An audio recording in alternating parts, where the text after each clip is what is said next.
তাপস ঘোষ লিখছেন পাথরঘাটা, বহরকুলি, কালনা, পূর্ব বর্ধমান থেকে। রক্তমাংসের মানুষের প্রত্যাশা চিরকালই ঊর্ধ্বমুখী। আদিম যুগে মানুষ আগুনের পরশমণির স্পর্শে সভ্য হতে চেয়েছিল।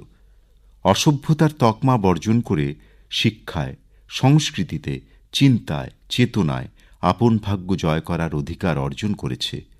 কিন্তু বর্তমানে সংস্কৃতির নামে অপসংস্কৃতির প্রাদুর্ভাব ঘটেছে। সুশিক্ষার পরিবর্তে অশিক্ষায় শিক্ষিত হয়ে দাপিয়ে বেড়াচ্ছে, যা সুশিক্ষার অন্তরায়। বর্তমানে চেতনার সঙ্গে চৈতন্যের কোনো সংযোগ নেই। আছে হিংসার গন্ধমাদন, প্রতিহিংসার গরল সাগর, আর আছে দুর্ভিক্ষ পীড়িত দেশ, রক্তচক্ষু রাজার শাসন, শকুনি বিশ্বস্ত বন্ধু, মুঠোয় শিথিল সিংহাসন। তাই তো প্রকৃষ্ট যত্ন সহকারে 2026কে বলি, অসহিষ্ণু মানুষকে তুমি সহিষ্ণু হতে শেখাও।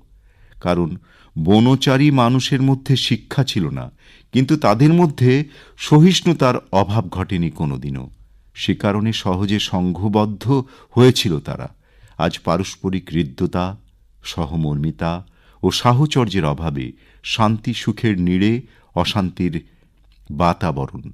মান ও হুঁশ বর্জিত মানুষের লাম্পট্যে ললিত কলা নির্বাপিত। তাই তো আজ নিত্য নব দিবসের মৃত্যু ঘণ্টা বাজে। শতাব্দীর সব দেহে শ্মশানের ভস্মবন্যী জলে, কিন্তু অন্ধকারের উৎস থেকেই নবচেতনার আলো নিয়ে, অবক্ষয়ের অন্তরাল থেকে সৃষ্টি প্রেরণা দিয়ে কালবৈশাখীর পর কালপুরুষের সুগভীর পরামর্শের মতো 2026। তুমি ম্রিয়মাণ মানুষকে টেনে টেনে তোলো। প্রযত্নে 2026 মূঢ় ম্লান মুখে আশা ভরসার ভাষা তুলে দিয়ে সকলের সহযোগিতায় একমাত্র তুমিই বলতে পারো, ও আলোর পথযাত্রী, এই যে রাত্রি, এখানে থেমো না। লিখেছেন তাপস কুমার ঘোষ, গ্রাম পাথরঘাটা, পোস্ট বহরকুলি,